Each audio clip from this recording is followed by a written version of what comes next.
Every night, thousands of workers across Asia clock into their shifts alone, clean the floors, check the cameras, and count down the minutes until dawn. And most of them make it home just fine. But the people in these stories didn't just see something strange.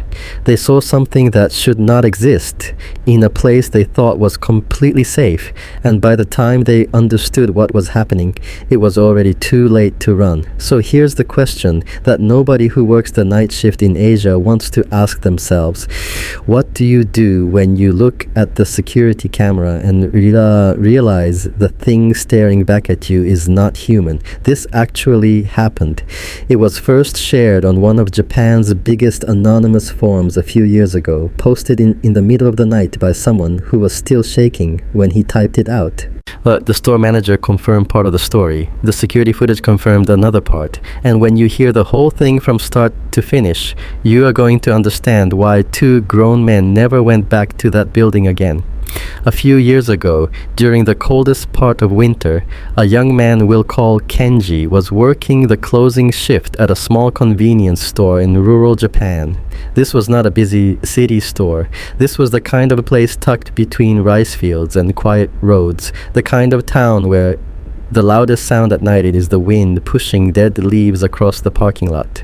The store closed at 11 o'clock every night, which already tells you how few people live nearby. Kenji was not alone that night. His younger coworker, a guy we'll call Sota, was there too, just the two of them. No manager, no security guard. Just two young guys and the low hum of the drink fridges along the back wall. By 10:45, they were already speeding through their closing jobs. They counted the money in the register. They checked the vending machine numbers. They washed the dishes in the tiny back room sink. They wanted to finish fast so they could spend the last 30 minutes before clock out reading manga on the break room couch. It was their little routine. Nothing exciting, nothing scary, just a regular, boring night like every other night before it. By 11 on the dot, every light in the front of the store was off. The entrance door was locked. The sign was flipped to closed. Kenji settled onto the couch with his magazine, and Sota dropped down beside him. The back room felt warm and small and safe. Kenji could smell the leftover rice from the food warmer still sitting in the air. He was halfway through a chapter he liked when the chime went off. Ding dong, ding dong. That is the chime that rings when someone walks through the front entrance, not the back door, not a window. The front entrance, the one that had been locked for 6 minutes. Kenji looked up from his page. He told Sota to go check it out and reached over to the security monitor himself, a small TV screen that rotated through all the cameras inside and outside the store. He switched it to show just the front door camera, and he leaned in close. There was a woman standing outside the glass. He could see her clearly enough, long dark hair hanging straight down, a white dress that looked thin for winter. She was completely still, not knocking, not trying the door handle, just standing there in the cold like she had always been there and always planned to be. Kenji watched the screen and waited for Sota to appear in the frame and deal with it. Sota appeared. He stepped outside, looked around for no more than 5 seconds, and came straight back in. "There's nobody out there," Sota said. Kenji stared at him. He had literally just watched the woman standing right in front of the door on the monitor 30 seconds ago. He thought Sota was just being lazy, the way younger workers sometimes pretend they checked something when they didn't. He told him to forget it, switched the monitor back to its regular rotation, and went back to his page.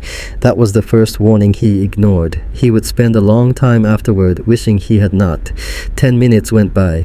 The back room was quiet except for the sound of turning pages and the distant rattle of the drink fridges.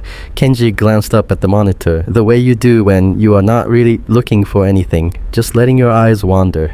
The screen was cycling through the cameras the way it always did, switching every few seconds. Alcohol section, bento section, weekly magazine aisle. He was about to look back down at his page, and then he saw her again. She was standing outside the glass wall next to the magazine shelves. Same long dark hair, same white dress. But this time, she was not looking at the door. She was looking directly at the camera mounted near the ceiling.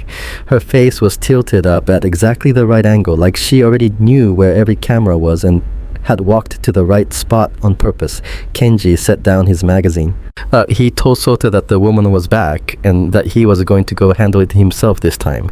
He figured she was someone confused about the hours, or maybe someone messing around. There was always a simple explanation. He pushed himself up off the couch. Sota grabbed his arm. "Senpai, look at the monitor." Kenji looked. The camera had just switched to the snack aisle inside the store. Standing in the middle of the aisle, about 15 feet from the back room door, was the woman in the white dress. Her back was to the camera. She was not moving. The front door was still locked. They had heard nothing. No glass breaking, no handle rattling, no footsteps. The store had been sealed for over 10 minutes, and she was standing inside it like she had always been there, the same way she had been standing outside like she had always been there, but perfectly still, perfectly quiet, right in the middle of a store that no living person could have entered. Neither of them spoke for a moment. Kenji could feel his own heartbeat in his ears. Then the phone rang. It rang twice, sharp and loud in the quiet room. Then it stopped. Just 2 rings and silence. Kenji looked at Sota. Sota looked at Kenji. Neither one of them moved to answer it. Something about those 2 rings felt wrong in a way Kenji could not explain, like the rings were not meant to be answered, just meant to make them look away from the monitor for a second. He turned back to the screen fast. The snack aisle was empty. She was gone. He started clicking through the camera feeds as quickly as he could. Weekly magazines section, empty. Snack section, empty. Alcohol section, empty. Bento section, empty. She was less than 20 feet from the counter. Her back was still turned. She was less than 20 feet from the back room door now, which meant she was less than 20 feet from them. Sota whispered that she was getting closer. Kenji did not answer him because he was looking at the shape of her shoulders and the way she was standing so still and thinking the thing he had been trying very hard not to think since the moment she appeared inside the locked store. This was not a confused customer. This was not a prank. No person moved like that. No person stood like that. No person got inside a locked building without making a single sound. By then, Kenji was more frightened than he had ever been in his life. But the worst part had not happened yet.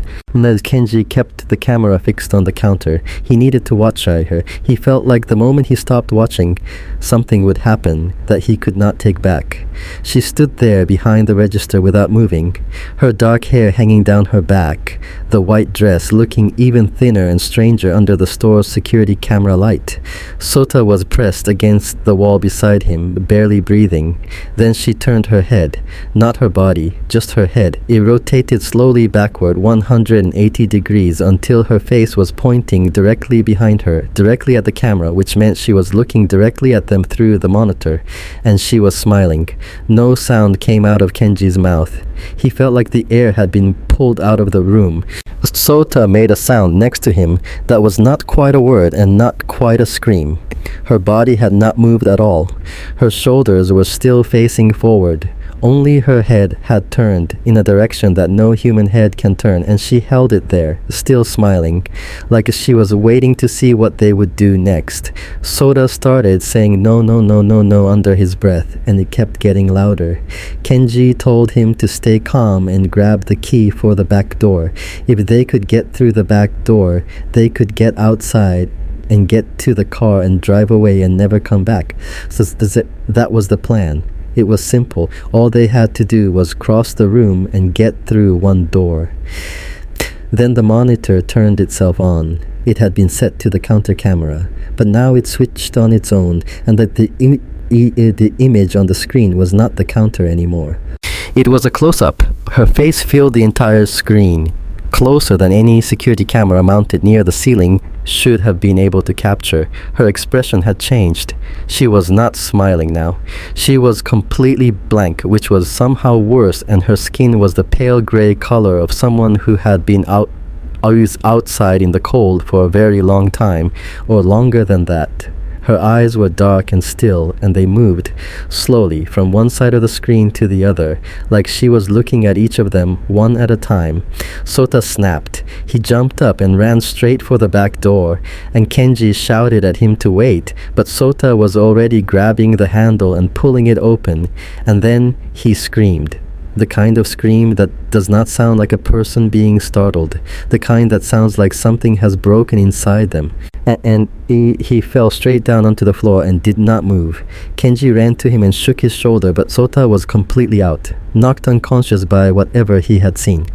Kenji looked up slowly at the small square window in the back door. It was the kind of a window that is supposed to work like a one-way mirror from the inside. You should only ever see your own reflection looking back at you. But the woman was pressed against the other side of the glass, staring in at him, and she was laughing. A small, high, broken sound, like she found the whole thing funny. Something cracked open in Kenji then. He was terrified, but he was also suddenly furious in the way that people get when fear gets too big to hold. He stood up straight and he yelled at her. He told her to get out. He told her she had no right to be here. He yelled everything he had been holding in for the last 20 minutes, and he did not stop until his voice gave out. She stopped laughing.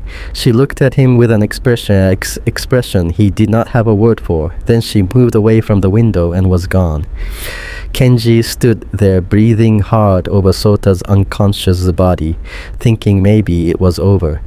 Then every shelf in the store began to fall. The crashing was enormous. Shelf after shelf tipping forward, products hitting the floor, metal frames twisting, glass breaking. Kenji crouched over Sota and covered his own head with his arms because the sounds were coming from every direction at once and he could not tell how close they were. He was shaking so badly his teeth were clicking together. The crashing went on for what felt like a very long time, maybe a full minute, maybe longer.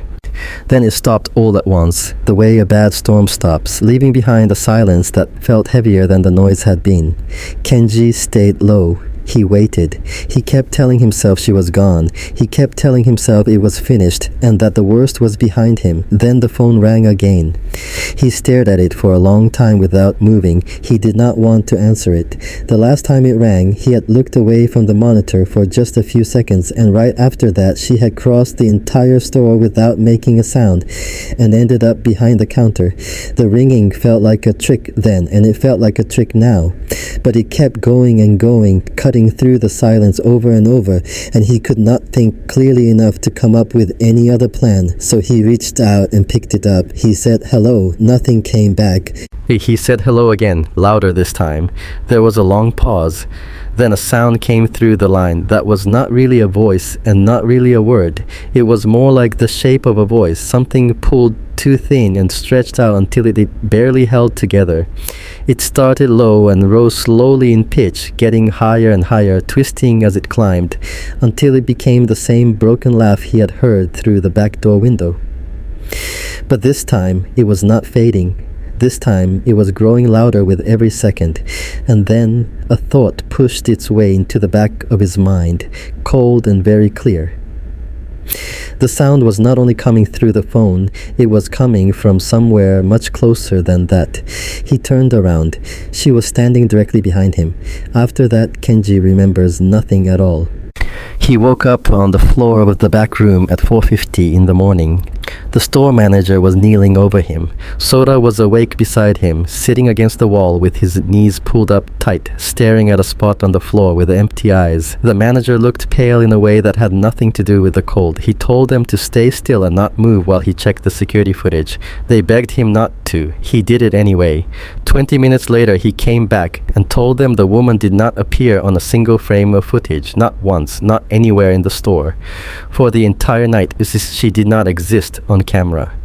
But the shelves did. The footage showed them falling forward one by one, tipping on their own with no one near them, products scattering across the floor by themselves. The manager said that was enough for him. He told them to go home, that he would handle the cleanup, that he was going to erase the tape and tell everyone else it was a storage accident. They walked out into the dark winter morning without saying a single word to each other. Kenji drove Sota home. When he pulled up outside, Sota glanced back toward the store one time through the car window, then turned away and did not look again. They both called to quit the next day. The manager told Kenji that Sota had already called an hour earlier. 1 month later, the store closed. The official reason was poor sales. But when Kenji contacted the manager much later to ask what really happened, the manager admitted that sales had nothing to do with it. He would not say anything more than that. The building is still standing today. The land belongs to the manager. Ad turns to look at the building, but Evie turns to look at the building.